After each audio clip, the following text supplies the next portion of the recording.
ده هو الجزء المجمع من حكاية تشو. لو شفت الأجزاء اللي فاتت روح للدقيقة دي، ولو ما شفتهاش فابدأ من هنا.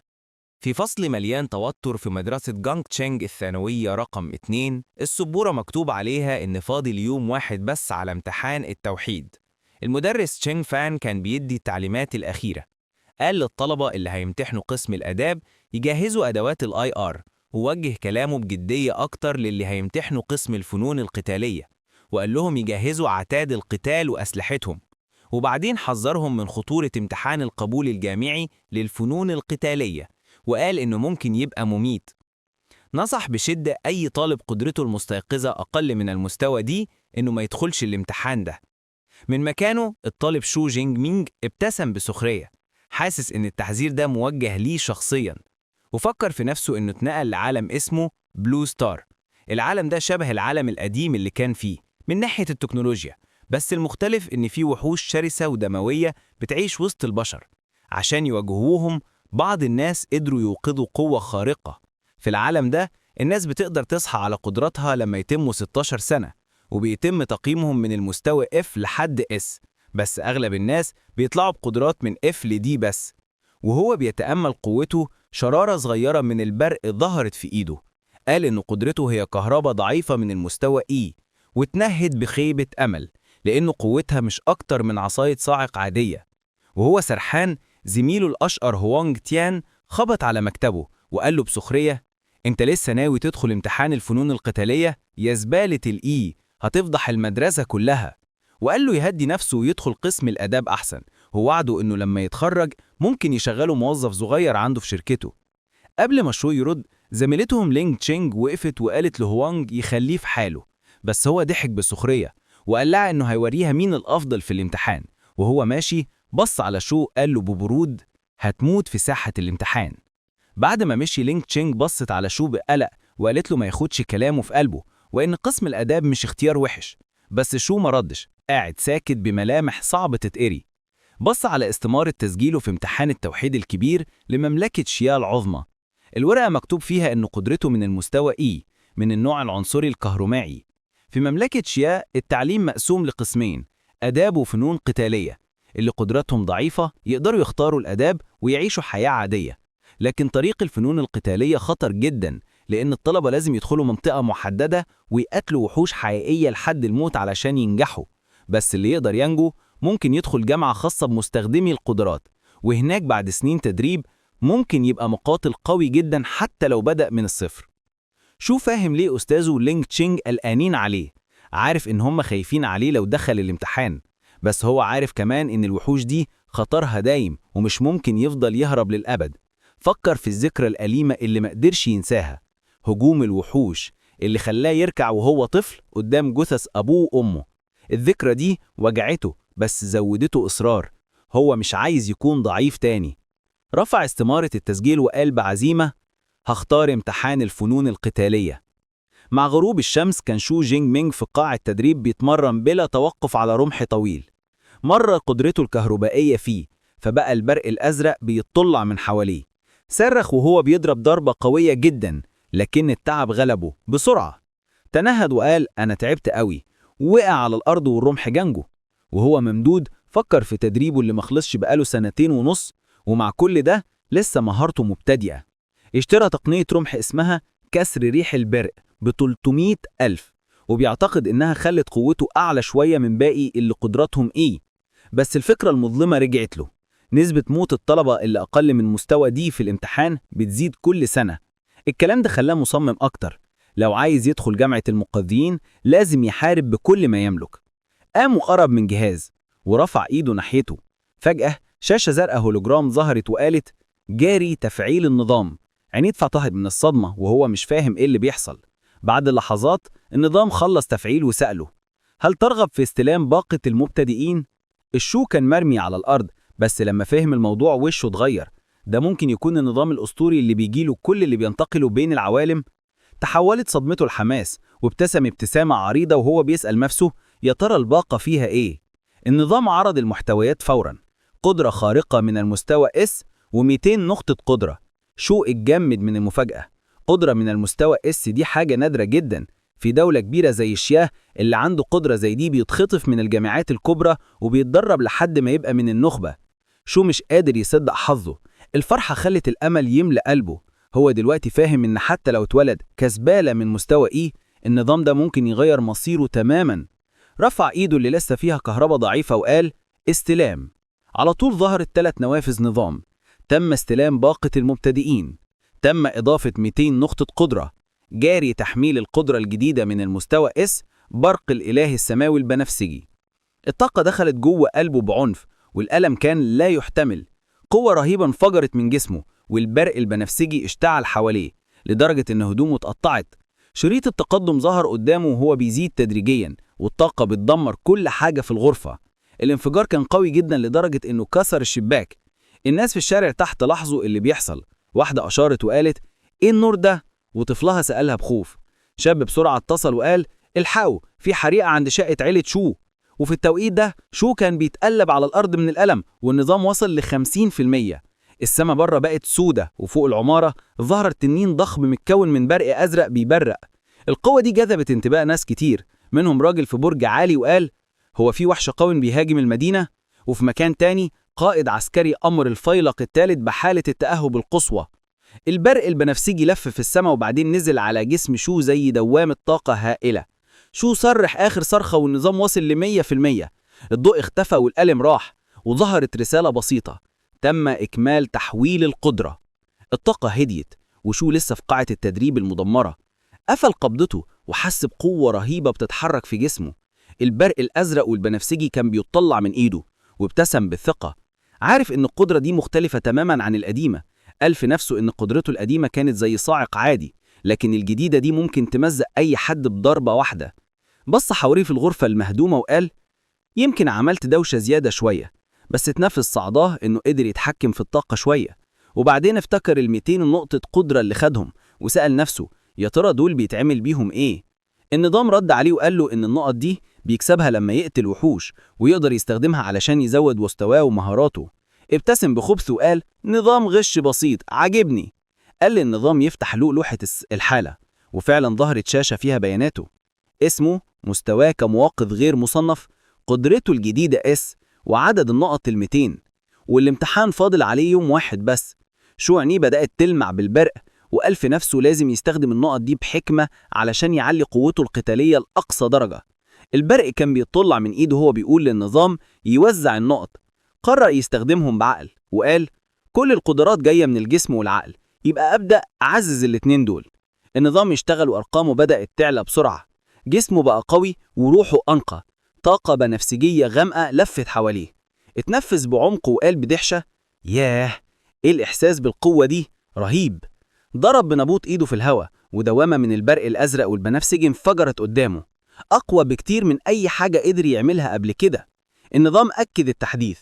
جسمه وصل 141 وروحه 160، وكل نقطة بتساوي 0.2 وحدة من الطاقة الحيوية أو الروحية.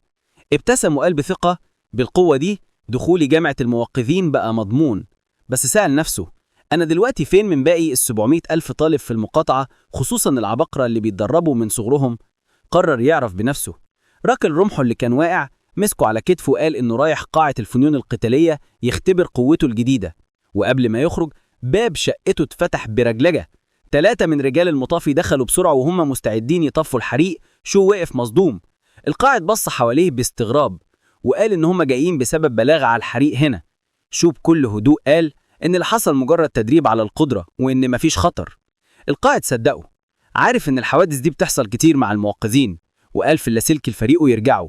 وهو ماشي بص على شو بإعجابه قال في نفسه الجيل الجديد بقى مرعب، بيعملوا دوشة بالحجم ده وهم لسه بيتدربوا. وبعدها عربية المطافي مشيت بعيد والدنيا رجعت هادية، لكن شو كان عارف إن ده مجرد بداية طريقه الحقيقي.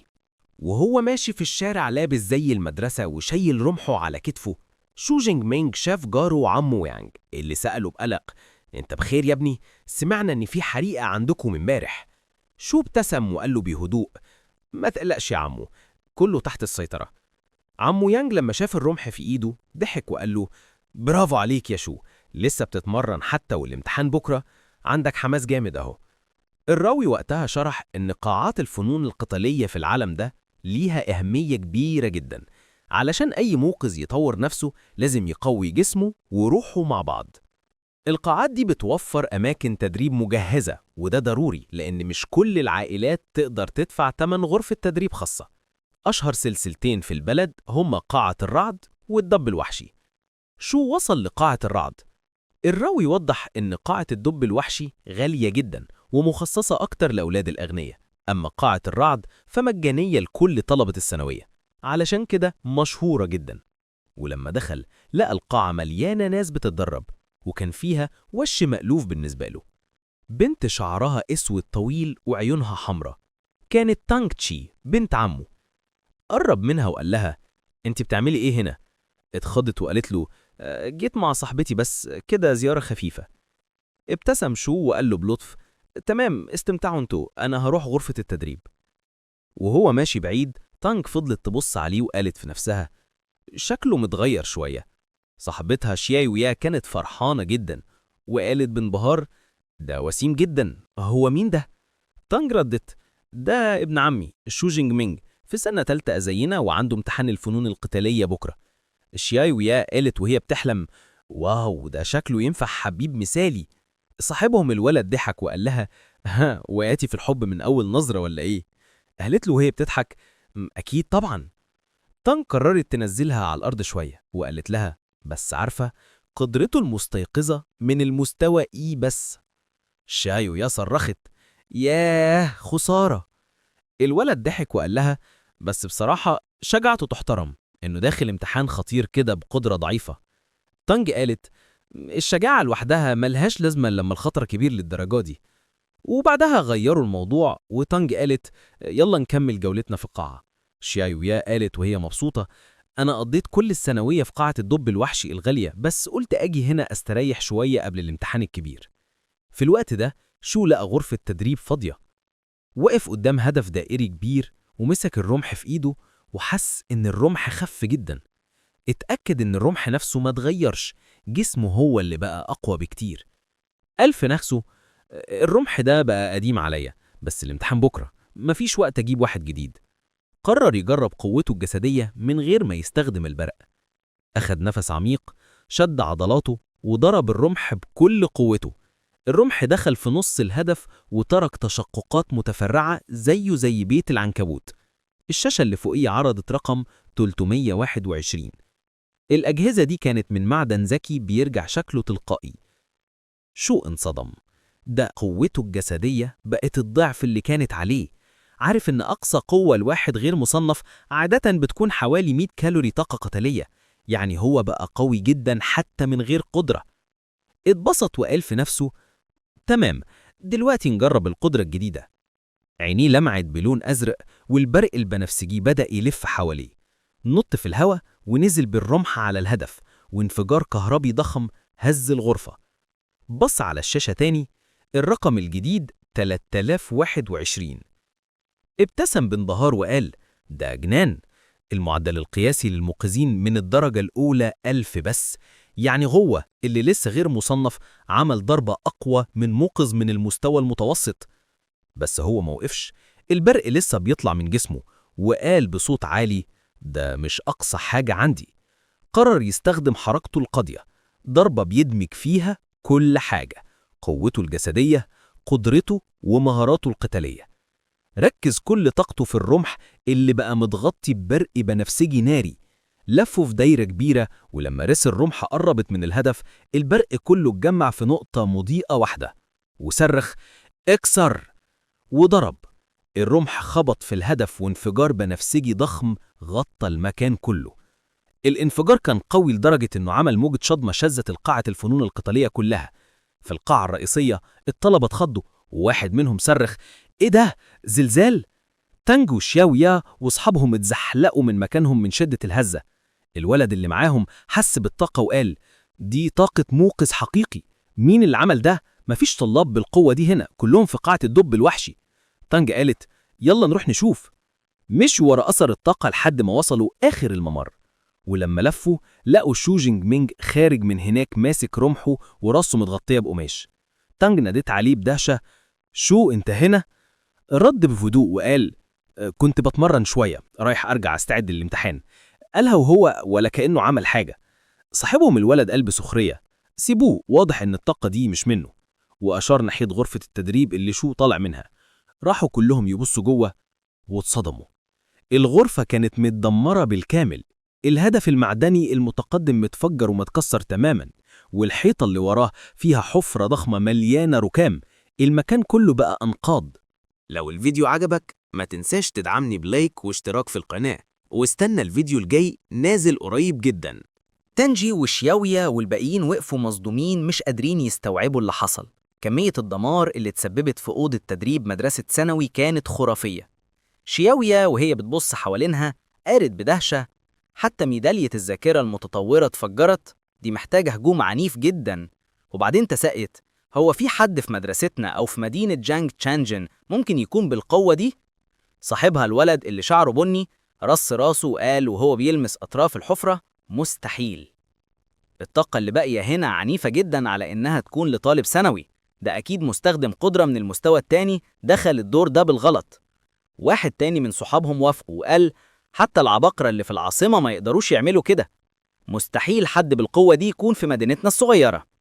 بس شياريا كان عندها رأي تاني. قالت بحماس: استنوا، الشخص الوحيد اللي شفناه قريب من هنا كان شو جينج مينج، ممكن يكون عبقري مخفي. صحابها انفجروا ضحك، وواحد فيهم قال لها: انت شكلك بتقري روايات خيال كتير قوي. وواحد تاني قال: شو جينج مينج ده مصنف فئة ايه، يعني أقصى حاجة ممكن يعملها ضربة قوتها 300 بالكاد. وبعدين الولد اللي بيتكلم قال احتمال تاني: اللي عمل الدمار ده أكيد غادر من الممر التاني. وبص على تانجي اللي كانت ساكتة وقال لها: انتي رأيك ايه؟ تانجي ردت بهدوء: يمكن. وتقدمت بخطوات بطيئة وهي بتفحص الحيطة المكسرة، ولمست الأثر اللي في الجدار. العلامات كانت شبه آثار رمح طويل. وفجأة صورة ابن عمها اللي دايما معاه رمحه لمعت في دماغها. بدأ الشك يملاها، وسألت نفسها: يا ترى شو جينج مينج دخوله امتحان فنون القتال ده ثقة بنفسه، ولا هو فعلا أقوى مما باين؟ اليوم اللي بعده الجو كان صافي، والكل متجمع عند المكان اللي هيتعمل فيه امتحان فنون القتال. باصات كتير وقفت قدام مكان ضخم ومتحصن، ونزل منها طلبة شايلين أسلحة مختلفة. من بينهم كان شو جينج مينج ماشي واثق بنفسه، رمحه على كتفه ونظراته ثابتة. الطلبة اتقنعوا عند سور عالي بيبصوا على ساحة الامتحان بخوف وإعجاب. واحد قال متوتر: الاختبارات اللي فاتت كان فيها وحوش أضعف من كده بكتير. والكل اتفق إن امتحان السنة دي هيبقى صعب جدا. فجأة صوت متعالي وسط الزحمة قال بسخرية: إيه الخوف ده؟ اللي مش قادر يهزم وحش وحيد القرن ملوش لازمة. الكل اتفاجئ وبصوا على ولد شعره طويل وشايل سيف كبير. صاحب شو جاو لي سأل: هو مين المتعجرف ده؟ شو بص في بطاقته وقال: ده جو مينج يانج. ليو وضح له: ده عبقري معروف، قدر يوصل لفئة بي وبقى مستخدم قدرة من المستوى الأول، وده نادر جدا في السن ده. شو بصله بابتسامة واثقة فيها تحدي وقال في نفسه: نفسي أعرف مين فينا الأقوى. وفجأة صوت مسار نادى في الميكروفون: انتباه يا متقدمين. وظهر راجل عنده ندبة في وشه لابس لبس عسكري، وقال إنه القائد وونج هاي يانج المسؤول عن الامتحان. قال إن الامتحان هيستمر 12 ساعة من 9 الصبح ل 9 بالليل، وأشار لمدينة مهدمة ضخمة وقال إنها مقسومة ل4 مناطق: خارجية، وسطى، داخلية، ونواه. وشرح إن كل ما الوحش أقوى النقط اللي هتاخدها أكتر. وبعدين قال بجدية: منطقة النوادي للمتفوقين بس، لو مش جاهزين ما تغامروش بحياتكم عشان شوية نقط. شو كان بيسمع الكلام وهو سرحان، فاكر إنه قبل ما يقوى كان بالكاد يقدر يدخل المنطقة الخارجية، لكن دلوقتي بعد ما قدراته زادت حس بقوة وثقة تخليه مستعد يخترق الدايرة الداخلية ويمكن كمان يوصل للنواة. وبعد الإعلان الطلبة راحوا يستلموا أدواتهم من المدرسين. شو استلم شنطة فيها ساعة ذكية لحساب النقط، ووجبات طاقة، ومية، وعدة إسعافات، وكرة أمان بتعمل شبكة كهرباء عالية عشان تبعد الوحوش. مدرسه تشان فان وهو بيديله الشنطة قال له: افتكر يا شو، حياتك أهم من أي نتيجة. لو احتجت تستخدم كرة الأمان استخدمها، حتى لو ده معناه إنك هتخرج من الامتحان. شو ابتسم وقال له: شكرا يا أستاذ. وفجأة سمع صوت بينادي عليه: شو جينج مينج. التفت ولقى زميلته لين تشينج جاياله بسرعة. قالت له بلطف: تعال انضم لفريقنا. وكان معاها رئيس الفصل ليو تشين مستخدم فئة سي، وقال له ما تقلقش أنا هحميك جوه. بس واحد من الفريق اعترض وقال بغضب ده الامتحان تنافسي مش نزهة، لو خدنا معانا طالب فئة اي زي شو هنخسر نقط. وواحد تاني وافقه وقال احنا كده بنغير الخطة كلها. الكلام ده ضايق ليو جي جدا وكان هيهاجمهم، بس شو مسكه بهدوء وقال بابتسامة مؤدبة ما تقلقوش أنا هشترك لوحدي وشكرا على عرضكم. لين تشينج حاولت تقنعه تاني لكنه أصر وقال أنا جاهز أواجه الامتحان بنفسي. اللي كان بيتريق ضحك وقال بسخرية خلاص احنا هنروح نضم لهوانج تيان بدلا منك العبقري الحقيقي. ومشي وهم بيضحكوا. شو بص وراهم وهو مبتسم بثقة وقال في نفسه ما تقلقوش النتيجة هتتكلم عن نفسها. وفجأة صوت المذيع أعلن الامتحان بدأ رسمياً، وطارت طيارات الدرون فوقهم. البث المباشر بدأ. البوابات العملاقة اتفتحت وموجة من الطلبة اندفعت لجوه المدينة المهدمة، كل واحد منهم بيصرخ وبيعلن هدفه. وسط الزحمة دي كانت تانج تشي وصحابها، بنت ملامحها قوية وشايلة سيف ضخم. وكمان كان هناك جو مينج يانج المتسابق الأقوى اللي استخدم قدرته في التحكم في الرياح وقفز قدام الكل بخفة وسرعة. أما شو جينج مينج فكان ماشي بهدوء غريب، خد خطوة واحدة وبعدها بدأ يجري بخطوات ثابتة، رمحه في إيده وبيقول في نفسه امتحان فنون القتال أخيراً بدأ. وهو بيجري لمس على ساعته الذكية فطلعت شاشة هولوجرام قدامه بتأكد هويته وبتعرض الترتيب اللحظي للمتسابقين. المراتب الثلاثة الأولى كانت متقفلة. جو مينج يانج في المركز الأول ومعاه 7 نقط ووراهم 2 تانيين. شو ابتسم بثقة وقال في نفسه بدأ يقتل الوحوش من أول لحظة. تمام، خليني أشوف مين هيتفوق على التاني. بس بدل ما يضيع وقته في المناطق الخارجية زي باقي الطلبة، قرر يدخل على طول لجوه ناحية منطقة النواة، أخطر وأكتر مكان بيكسب نقط. وهو بيتقدم جوه المدينة المهدمة وقف فجأة. قدامه كان في مشهد مرعب، جثة طالب واقع في بركة دم وجنبه كرة الأمان الخضراء لسه سليمة ما استخدمهاش حتى. المنظر صدمه، فهم إن الهجوم حصل بسرعة فظيعة والولد ملحقش يدافع عن نفسه. وقتها حس فعلا بمعنى كلام القائد والمدرس، قال لنفسه لو ما كنتش خدت قدرة الفئة اس امبارح كنت ممكن أبقى مكانه دلوقتي. نزل على ركبته وبهدوء استخدم ساعة الطالب عشان يبلغ عن الجثة، وبعدين قال لنفسه الفرص الكبيرة دايما معاها مخاطر، واللي مش مستعد يدفع تمنها ما يستحقهاش. وفجأة سمع صوت جاي من قريب، من ورا حطام مبنى خرجت كف ضخمة بمخالب لامعة، وبعد لحظة ظهر الوحش اللي هي قطة الظل بعيون بنفسجية بتلمع في الضلمة. شو على طول فهم الفخ، الوحوش سابت الجثة كطعم، وقبل ما يلحق يفكر الوحش انقض عليه بسرعة خرافية. لكن شو ما تحركش، كان هادي تماما، عينه ثابتة على الوحش اللي بيهجم عليه بكل قوته. وفي لحظة شو لف جسمه بخفة وتفادى الضربة، خلى الوحش يعدي من جنبه زي السهم. القطة وقفت تاني على رجليها، زمت بصوت مرعب بتبين إنها مش مسحة. دي مش أي وحش، دي قاتلة المبتدئين، سريعة حادة وضربتها كفيلة شق الحديد. شو فكر في نفسه الوحوش دي عندها هالة خوف بتشل الناس، معظم اللي لسه متحولين أول مرة بيواجهوهم ما بيقدروش يستخدموا حتى 30% من قوتهم. افتكر إزاي الأغنياء بيدفعوا للحراس عشان يدربوا أولادهم على مقاومة الهالة دي من صغرهم، وهو عمره ما كان عنده فرصة زي دي. بس دلوقتي هو جاهز. الوحش هجمه تاني، بقه مفتوح وبيزقر. شو ثبت مكانه، مسك الرمح في إيده بإحكام، وفجأة شرارات بنفسجية من البرق بدأت تتراقص حوالين رمحه. بضربة واحدة سريعة ودقيقة طعن الوحش في دماغه والرمح اخترق جمجمته في لحظة. الوحش وقع ميت. شو بص عليه بنظرة هادية وقال في نفسه هالة الخوف دي ما أثرتش فيا خالص. شاشة ساعته نورت برسالة: تم القضاء على وحش غير مصنف، قطة الظل، نقط القدرة -3. أرى الملاحظة اللي تحت، الوحوش بتتصنف من الرتبة 1 ل 9، وتحتهم بيكونوا غير مصنفين زي البشر اللي لسه في المرحلة الأولى.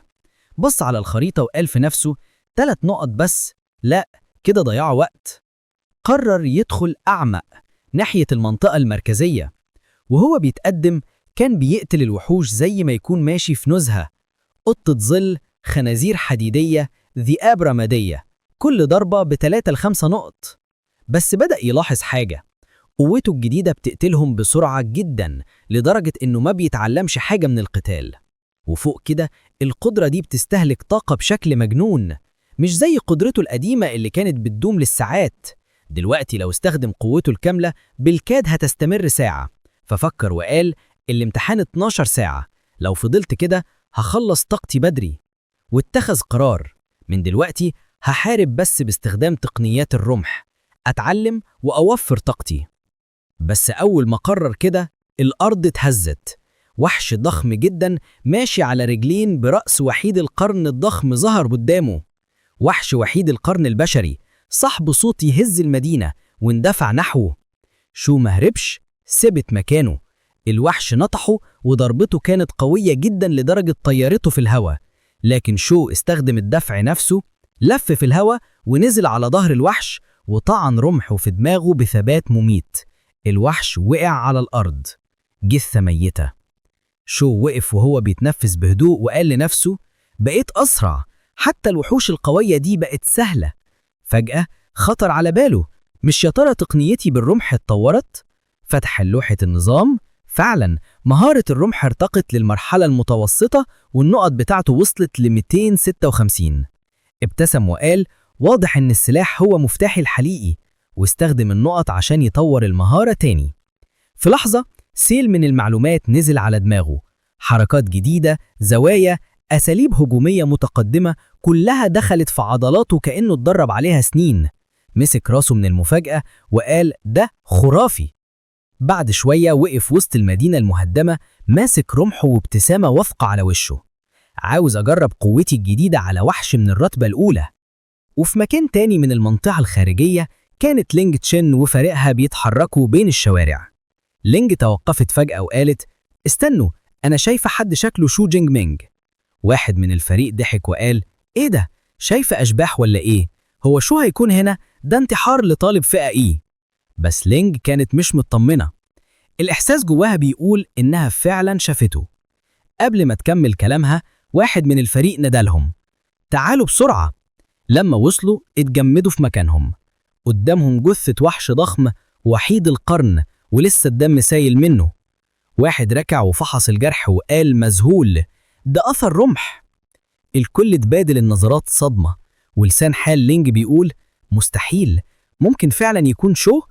واحد منهم قال بسخرية: مستحيل، الوحش ده ما يقدرش عليه غير شخص فئة سي على الأقل. عشان يحسموا الجدل واحد فتح الترتيب على ساعته. لينج فتحت التابلت بسرعة، وبمجرد ما شافت الأسماء عينيها اتوسعت. المركز 46 شو جينج مينج، مدرسة جونج الثانوية التانية، 256 نقطة. قالت وهي مذهولة: ده هو فعلا شو. الكل اتجمد، ملامحهم كلها صدمة وعدم تصديق. ازاي طالب فئة اي يبقى ضمن ال50 الأوائل؟ فضلوا ساكتين مش قادرين يستوعبوا اللي بيحصل. وفي نفس الوقت بعيد عن ساحة القتال في غرفة المراقبة الكبيرة، المسؤولين وكبار الشخصيات كانوا بيتفرجوا على الشاشات الضخمة. واحد قال وهو بيتابع الترتيب: كالعادة مدرسة الأولى مسيطرة على المراكز 10 الأولى. وبعدين أضاف: وجو مينج يانج المركز الأول ب412 نقطة. واضح إنه خلاص حسم اللقب. الناس وقفوا مصدومين، مش قادرين يفهموا إيه اللي بيحصل حواليهم. وفي نفس الوقت بعيد عن ساحة القتال، المسؤولين والVIP قاعدين بيتفرجوا على الامتحان على شاشات ضخمة. وواحد منهم بيعلق وبيقول إن قوة المدرسة الثانوية الأولى كانت متوقعة عشان هم دايماً مسيطرين على التوب 10، وبيشير لطالب اسمه جانج مينج يانج اللي واخد المركز الأول ب412 نقطة، وبيقول إنه واضح إنه خلاص ضمن لقب أفضل طالب في مدينة جانج تشانج. مسؤول تاني بيسأل: تفتكر ممكن يدخل ضمن التوب 100 على مستوى المقاطعة؟ محدش من مدينتنا قدر يعملها بقالنا سنين.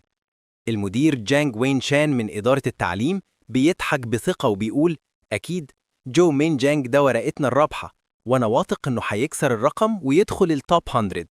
وبعدها بيبص على مديرين المدارس الأولى والتالتة ويمدحهم على شغلهم. المديرين بيردوا عليه بتواضع، ده من فضل دعمك يا سعادة المدير. لكن المدير جانج وين وهو لسه مبتسم بيبص ناحية مدير المدرسة التانية شياو ياو بنظرة استعلاء، وبيقول له المدرسة بتاعتكم محتاجة تشتغل أكتر شوية، أفضل طالب عندكم ترتيبه 18 بس. المدير شياو ياو بيتوتر جدا وبيبدأ يعرق، وبيقول له بصوت متوتر تمام هنشتغل على ده يا فندم. بس جواه كان مولع غيظ، عارف إن من بين أول 50 طالب في 8 بس من مدرسته، وهو بيفكر فيهم لفت نظره اسم شو جينج مينج، وقال لنفسه هو أنا سمعت الاسم ده قبل كده؟ مين ده أصلاً؟ سأل المدرس اللي جنبه تشان فام عن شو جينج مينج. أول ما سمع إن الطالب الضعيف ده داخل التوب 50 وشه وقع من الصدمة وفضل يمسح عرقه. فضل يقول لنفسه ده كان مصنف إي رانك، مستحيل يكون مخبي قوته. بس رجع قال مستحيل، ده تهريج. بص على الشاشات بنرفزة، لكن للأسف الكاميرات مخصصة لأول 10 بس، يعني مش شايف شو جينج مينج بيعمل إيه. وفي ساحة الامتحان نفسها شو جينج مينج كان وصل للمنطقة المركزية اللي فيها خطر أعلى دي كتير. ماشي بهدوء وسط الشوارع، رجله بتدوس على إزازة مكسورة، وبيفتح بار طاقة ياكله وهو بيلاحظ إن عدد الوحوش قل. عارف إن ده معناه إن الوحوش المصنفة بقت أذكى وعندها وعي بالمناطق بتاعتها، فبقت أقوى وأصعب. وفجأة حس بحاجة، عينه ضيقت وقال بهدوء الهدف وصل. ثواني وطلع نمر ضخم مخطط من وسط كومة عربيات مقلوبة. ده كان نمر الشفرات، وحش من الرتبة الأولى معروف بالعظام الحادة في دراعاته. شو جينج مينج واقف مكانه ثابت مبتسم بثقة وبيقول حظي حلو النهاردة. رفع رمحه وقال بحماس الوحش ده اختبار مثالي لتقنيتي الجديدة. النمر زقر وهجم بكل قوته. شو جينج مينج لسه هادي، مسك رمحه ودافع بمهارة رهيبة، لف الرمح بسرعة وصد الهجوم لدرجة إن النمر رجع خطوة لورا. بس شو جينج مينج ما تأثرش خالص، وبابتسامة مستفزة قال هو ده كل اللي عندك؟ باين إنك محتاج تبقى ملك النمور عشان تخليني أتعب شوية. الكلام ده استفز الوحش اللي زقر بغضب، بس شو جينج مينج قال خلاص انتهت اللعبة. هجم بسرعة خاطفة، رمحه بقى زي خيط نور وضرب النمل في كتفه ضربة غويطة. الوحش صرخ من الألم، بس شو جينج مينج مكمل ثابت وهادي. النمر عينه بدأت تلمع بلون أزرق غامق ووقف على رجليه الخلفية، زقر زعير مرعب ورفع دراعاته اللي مليانة شفرات. شو جينج مينج اتفادى بحركة خرافية، استخدم عمود النور كأنه نقطة ارتكاز ولف حواليه وضربة مضادة قاتلة. نزل على الأرض بخفة وقال واضح إنك مش هتستسلم، بس خلص بقى. بدأ يشحن رمحه بطاقة زرقاء وصرخ وهو بيقول تقنية الرياح الكهربائية، ولف الرمح بسرعة جنونية وخرج منه دوامات من النور والطاقة. الهجوم قطع النمر بالكامل، والنمر صرخ صرخة أخيرة قبل ما يقع على الأرض ميت. الساعة الذكية بتاعته أصدرت إشعار تم القضاء على وحش النمر المدرع من الرتبة الأولى بلس 14 نقطة قدرة. ابتسم وقال نقطة الرتبة الأولى ضعف الوحوش العادية تقريبا. ساعتها أدرك إن المكان اللي الناس شايفاه خطر هو شايفه كنز، وقال لنفسه أنا لازم أستغل كل فرصة واصطاد أكبر عدد ممكن من الوحوش القوية. في القاعة المدرسين بيتابعوا الترتيب المباشر والجو مشحون توتر. الترتيب أظهر إن شو جينج مينج بقى في المركز 32 ب 328 نقطة. مسؤول بص على تشان فان وسأله الطالب ده من عندك؟ وفجأة الكل بقى مركز عليه. المدرسين بدأوا يمدحوه، ده واضح إن فصلك قوي جدا، إزاي طلعت طالب كده؟ وهو واقف مش مصدق اللي بيحصل. المدرس تشان فان اتلبش من كتر المديح وبدأ يضحك بتواضع، ده مش أنا والله، ده مجهود الطلبة نفسهم. بس كلامه اتقطع فجأة لما واحد صرخ بصوا على الشاشة. الكل التفت، ترتيب شو جينج مينج طار لفوق تاني، من المركز 32 بقى 25. واحد من المسؤولين صرخ مذهول إزاي في ثانية واحدة جاب 44 نقطة؟ المدير جانج وين بدأ يحسبها في دماغه، وحش غير مصنف قوي يساوي 6 نقاط، وحش من الرتبة الأولى تقريبا 14 ل 16 نقطة، المدير شياو ياو وشه شاحب وهو بيكمل الحساب وبيقول ده يعني في 4 ثواني بس قتل 5 وحوش من أعلى الفئة أو 3 من الرتبة الأولى، ده جنون. المدير جانج وين ابتسم وقال بانبهار من زمان ما شفناش أداء زي ده، وبص على المدير شياو ياو، الولد ده مشروع عبقري حقيقي، إزاي عمرك ما سمعت عنه؟ المدير شياو ياو اتلخبط وقال بصراحة أنا لسه عارف اسمه دلوقتي، لازم نسأل مدرسه. ونادى على تشان فان بسرعة وقال له بتوتر قول للمديرين كل حاجة عنه خصوصا موهبته. المدرس تشان فان واقف قدام كبار المسؤولين عرقان ومتوتر. هو صحي على قدرة من الفئة إي، كهرباء ضعيفة جدا. المدير صرخ إيه؟ أنت متأكد؟ المدرس قال بثقة أكيد يا فندم، أنا حتى نصحته ما يدخلش الامتحان عشان قدرته ضعيفة جدا. المدير جانج وين بدأ يهتم أكتر وقال لو عنده قدرة إي ووصل للمرحلة دي يبقى وراه سر تاني، أكيد عنده حاجة استثنائية. وبابتسامة غامضة وقال نستنى شوية، قريب جدا هيبقى في التوب 10 وساعتها هنشوف بنفسنا هو بيعمل إيه. وبنبرة جدة أضاف بس لو بيغش العواقب هتبقى وخيمة. ثواني بعدها عيون تشان فان وشياو ياو اتفتحت على الآخر، اللقعة اتحدثت تاني. شو جينج مينج دخل التوب 10 المركز التاسع، وتحت منه في المركز 12 بنت اسمها تانج تشي بنت عمه. وجوه ساحة الامتحان تانج تشي قاعدة على جثة وحش ضخم، ديلها وودن القط باينين وهي مبتسمة بخبز. أكيد هو اللي دمر قاعة الفنون المرطية.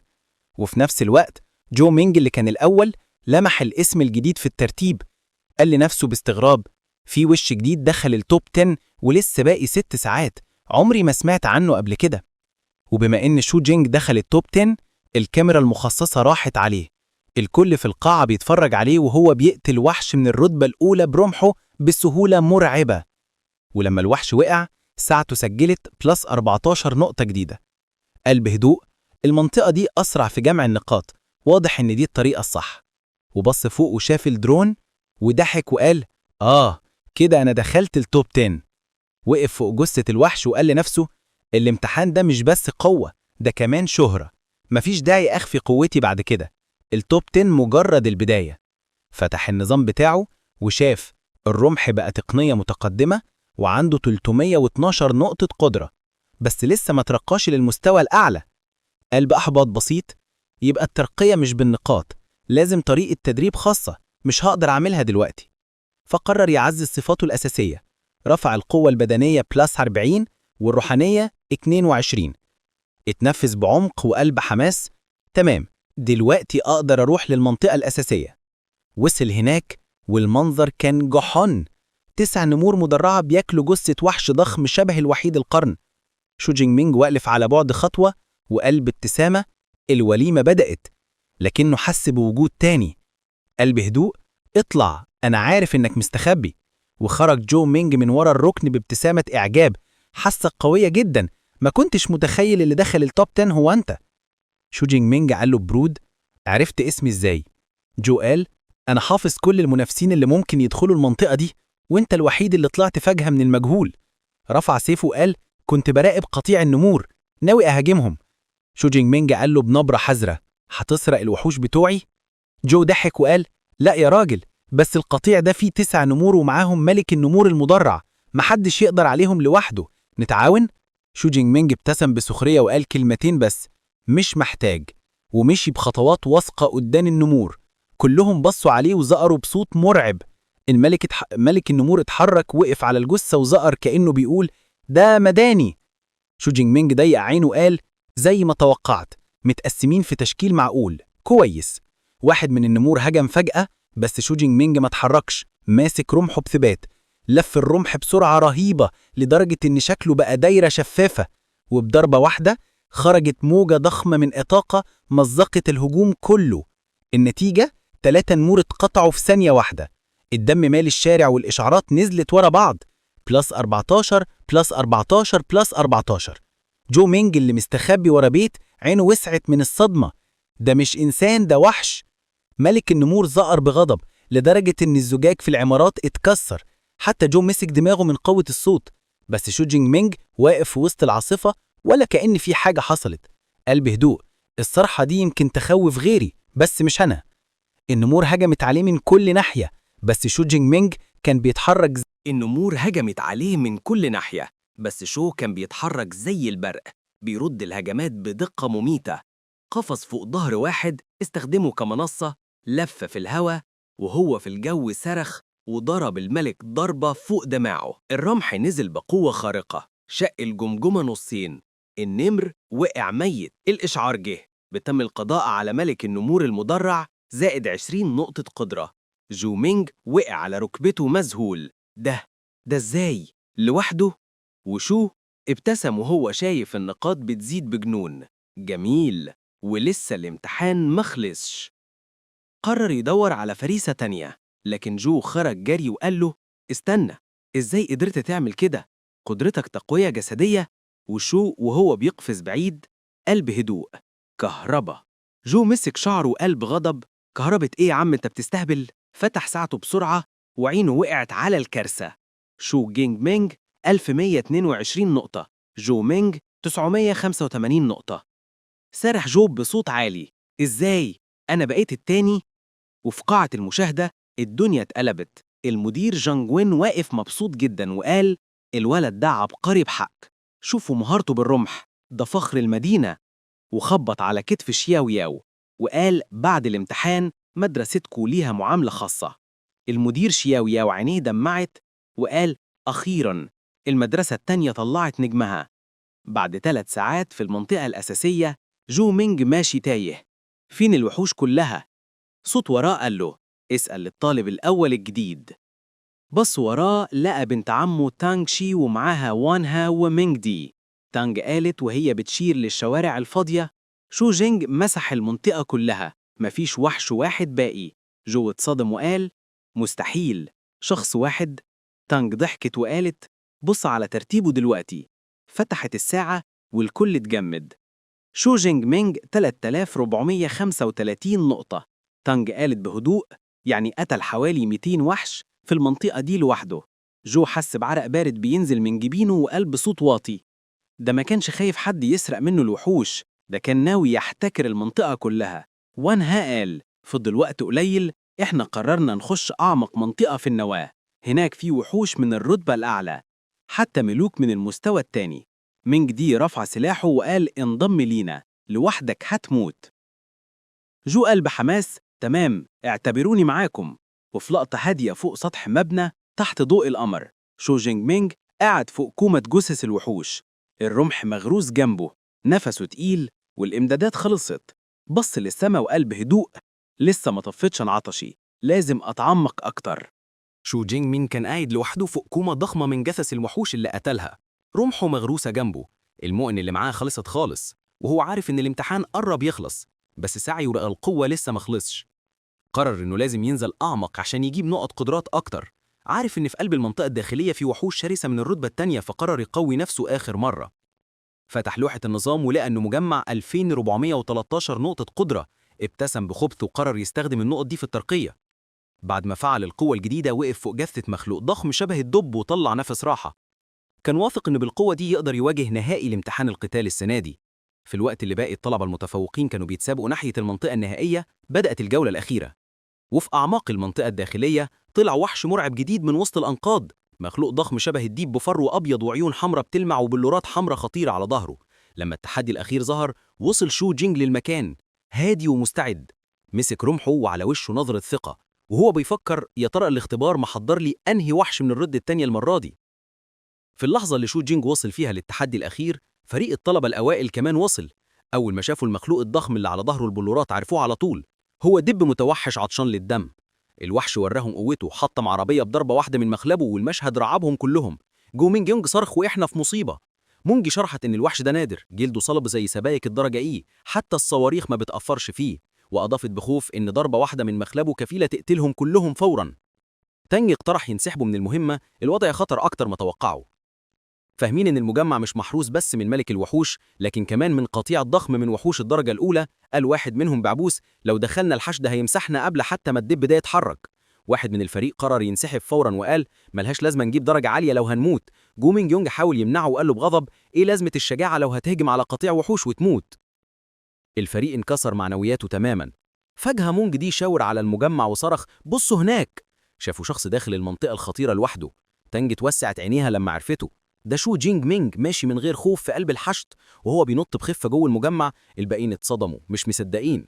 جوينج اتنرفز وقال ان الامتحان صعب جدا، وطالب تاني صرخ دخوله خلى كل الوحوش تنتبه له. الوحوش الغاضبة كلها هجمت عليه مرة واحدة.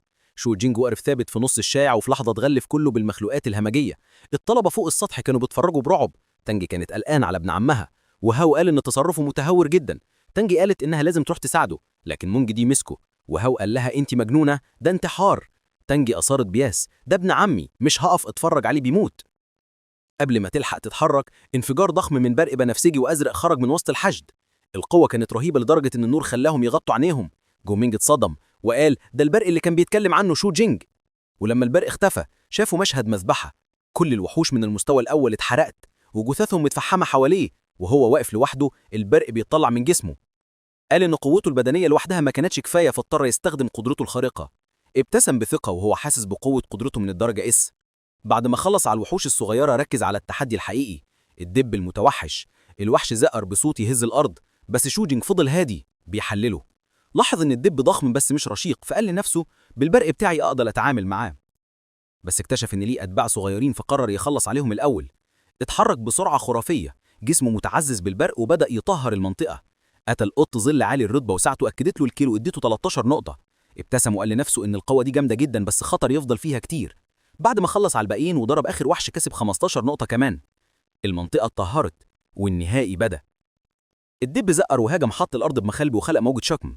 شودينج غطى نفسه بالبرق واتجه ناحيته، نط وتفادى الهجوم وبلف رمحه بالبرق وضرب بلور على ظهر الوحش. المعركة بقت سريعة جدا، ضربات وتفادي وبلورات بتتكسر واحدة ورا التانية. ساعته كانت بتحسب النقط وهو بيدمر دفاعات الوحش. الوحش اتجنن لما شاف أتباعه بيقعوا. شوجينج سخر منه وقال له اتنرفزت هخلص عليك كمان، بس الوحش رد بخطة ذكية، ضحى بآخر تابع ليه وخلق انفجار مدمر. الأرض اتكسرت والعربيات اتطيرت بس شوجينج نط بمهارة وهبط سليم. دلوقتي ما فضلش غيرهم هما الاتنين. شو قال مفيش أتباع خلاص، نشوف درعك هيستحمل برق ولا لأ. هجم بكل قوته وغرز رمحه المليان برق في دماغ الدب. الاصطدام عمل انفجار ضخم، الكاميرات قطعت، الطلبة فوق السطح وقعوا من الموجة والمديرين اتصدموا قدام الشاشة.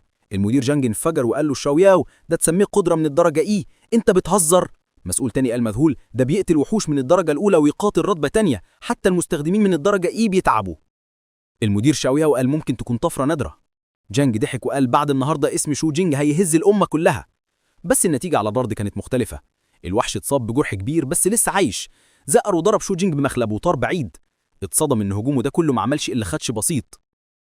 قام بسرعة بيحلل الموقف، فهم ان جلده بيقاوم الشفرات وما بيوصلش الكهرباء، فقال لنفسه بالقوة الحالية دي مش هقدر اقتله بضربة واحدة. الوحش بدأ يجمع طاقة مظلمة حوالين جسمه. شو جينج اتهقى وقال ايه ده؟ الطاقة المظلمة كانت بتزيد والوحش اتحول كأنه صخرة متوحشة بتكسر كل حاجة. شو جينج نط على الحيطان والبرق حواليه مستعد. اكتشف ان وحش فعل مهارة الجنون بسرعة وقال الظاهر بيكرهني بجد. الوحش فقد السيطرة، هجم بجنون بس شو جينج كان عارف ان الجنون ليه تمن بيخليه أغبى. بدأ خطة جديدة بيتفادى ضرباته واحدة ورا التانية مستني الفرصة المناسبة، ولما جد وجه البرق في رمحه وضرب الوحش من الجنب. الضربة صعقته لحظة، دي كانت فرصته. شو جينج طمع طاقة رهيبة في ايده، البرق البنفسجي والأزرق بيولع حواليه. صرخوا برق السماوات التسعة الدلوي انفجر. نزل سيل من برق السماوات الدلوية على الدب غرقه بالطاقة، ولما النور اختفى الوحش كان واقع، دخان طالع منه. شو جينج وقف فوقيه مبتسم والبرق بيرقص حوالين صباعه وقال نص دقيقة من برق الدلوي كفاية تمحي حتى أقوى دفاع. بس المعركة لسه ما خلصتش. عين الوحش فتحت تاني بلون أحمر وهاجم في آخر محاولة، بس جسمه اتشل من الكهرباء، وقف قبل ما يوصل له ببوصة. شو جينج قال حان الوقت، جمع كل قوته في رمحه وعينه بتلمع وقال البرق، العاصفة، الانكسار، وضرب. كورة ضخمة من البرق دخلت في فم الوحش والانفجار كان رهيب. الوحش انفجر من جوه وساب وراه حفرة ضخمة في الشارع. قوة الانفجار كانت كفاية إنها تطيح الوحش الضخم من الرتبة التانية للأبد. جسمه العملاق وقع على الأرض منهار. النظام طلع إشعار بيأكد القتل، وادى شو جينج مينج 124 نقطة قدرة زيادة.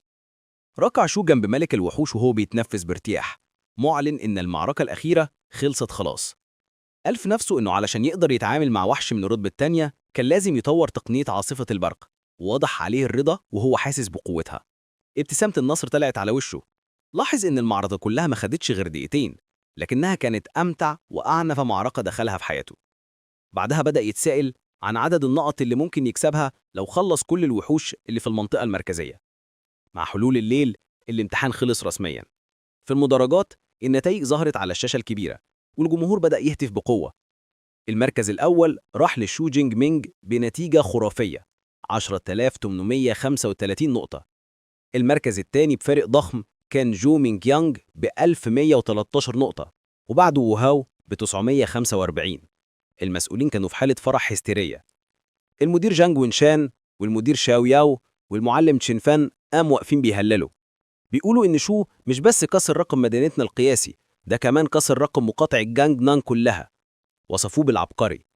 افتكروا إن بطل المقاطعة السنة اللي فاتت كان جايب شوية أكتر من 8000 بس. بالنتيجة دي أعلنوا إن شو خلاص ضمن لقب بطل السنة دي.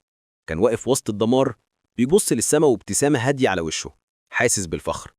قتل كل الوحوش اللي في الدايرة الداخلية والمنطقة المركزية، وإن باقي وقت بسيط قرر يرجع تاني للمنطقة المركزية علشان يصطاد أكبر عدد من الوحوش قبل ما الوقت يخلص. وهو راجع عدى من جنب سطح فيه الطلبة الأوائل اللي متجمعين بيتفرجوا، كلهم مبهورين. تانج اتصدمت إن ابن عمها فعلا قتل وحش محوس من المستوى التاني، وجو مينج يانج واقف مش فاهم هو راجع ليه أصلا وهو في المركز الأول.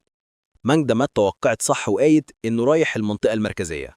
الكل اتجمد لما استوعبوا المعنى، هو راجع يخلص على الوحوش اللي فاضلة. جو مينج اتوتر وقال إنه بسرعة شو ممكن فعلا يعملها، لو ما اتحركوش دلوقتي مش هيلاقوا وحش واحد يصطادوه. فصرخ بغضب إن فريقهم انتهى ومشي أول واحد.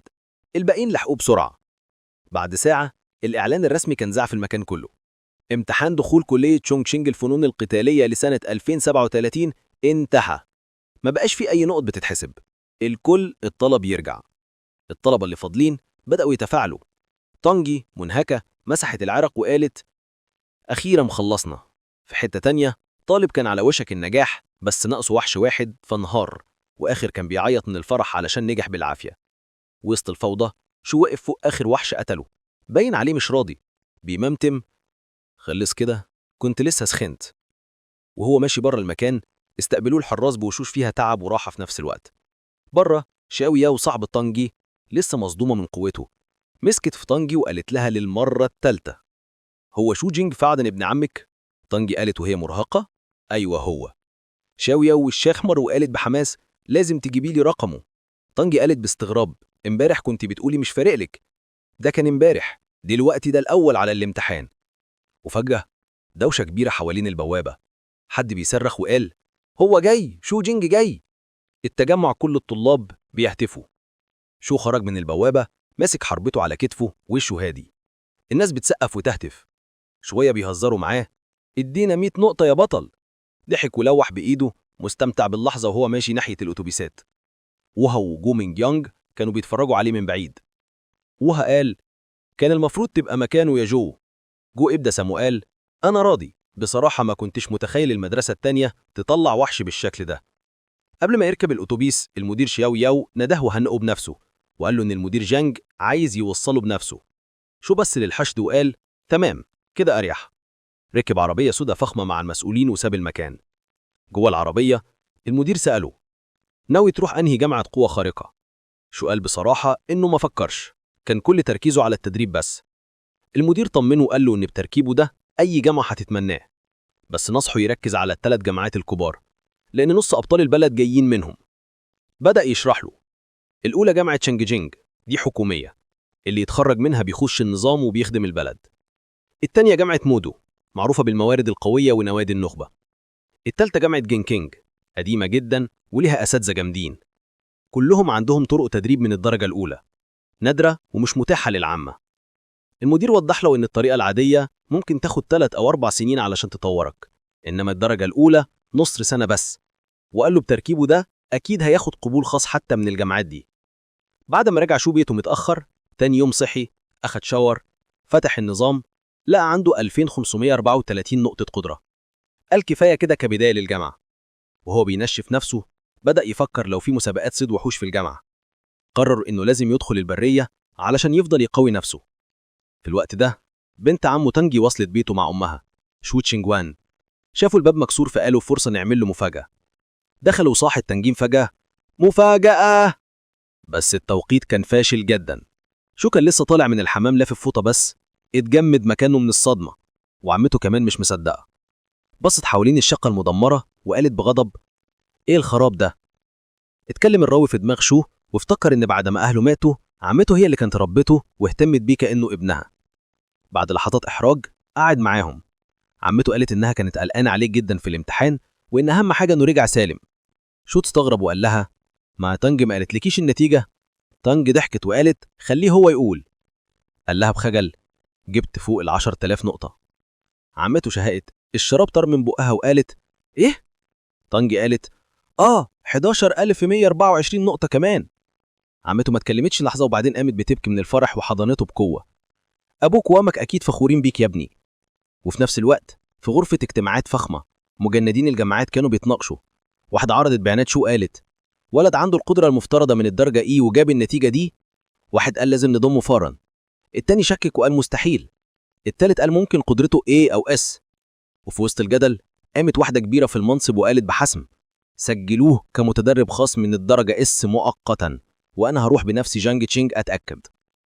تاني يوم شو استقبل إشعار على الموبايل بيأكد إنه الأول في المقاطعة ب 11,124 نقطة. ابتسم فرحان بنفسه. الإنترنت كله اشتعل بالخبر. الناس بتتسائل: مين شو جينج؟ إزاي واحد قدرته إيه يجيب الرقم ده؟ بعضهم شكك وبعضهم طالب بفيديو الامتحان. المدير شياو ياو طلع في مؤتمر وأكد إن الفيديو موجود على موقع المدرسة. الناس شافته وانهبلت. ده أدمر وحش من المستوى الأول بضربة. المدير قال بثقة: كل حاجة حقيقية، وده أول طالب من مدينتنا يبقى الأول على المقاطعة. قدم له شيك ب1,000,000 يوان ومكافآت تانية. الحكومة كمان هتديله فيلا فخمة. الإعلام كله صور اللحظة، بس في عربية فخمة من بعيد ست قوية الشخصية كانت بتقول: الفيديو مش كفاية، لازم نتحقق بنفسنا. لو استخدم منشطات أو عقاقير هيتكشف. وفي الحفل المدير سأل المعلم تشين فان: هو شو فين؟ مش المفروض يجي؟ رد قال له: إنه قال لي إنه بيتمرن في الصلاة. المدير ضحك وقال: بطل وبيتمرن بعد الامتحان؟ ده مجنون طموح. المشهد اتحول لغرفة اجتماعات تانية فيها 3 مجندين من الجامعات الكبرى. الجو كان مشحون بطاقة مرعبة. الست ذات الشعر الرمادي القصير جانج شياو يو من جامعة مودو قالت بهدوء: مين فيكم ناوي عليه؟ الست التانية سويان من جامعة تشينج جينج قالت: ما تتهربيش، طالما النتيجة دي حقيقية هو لينا. الرابل ويوان من جامعة جين رد وقال بسخرية: لا يا حبيبتي، ده بتاعنا. وقبل ما التوتر ينفجر الباب اتفتح ودخل شو جينج مينج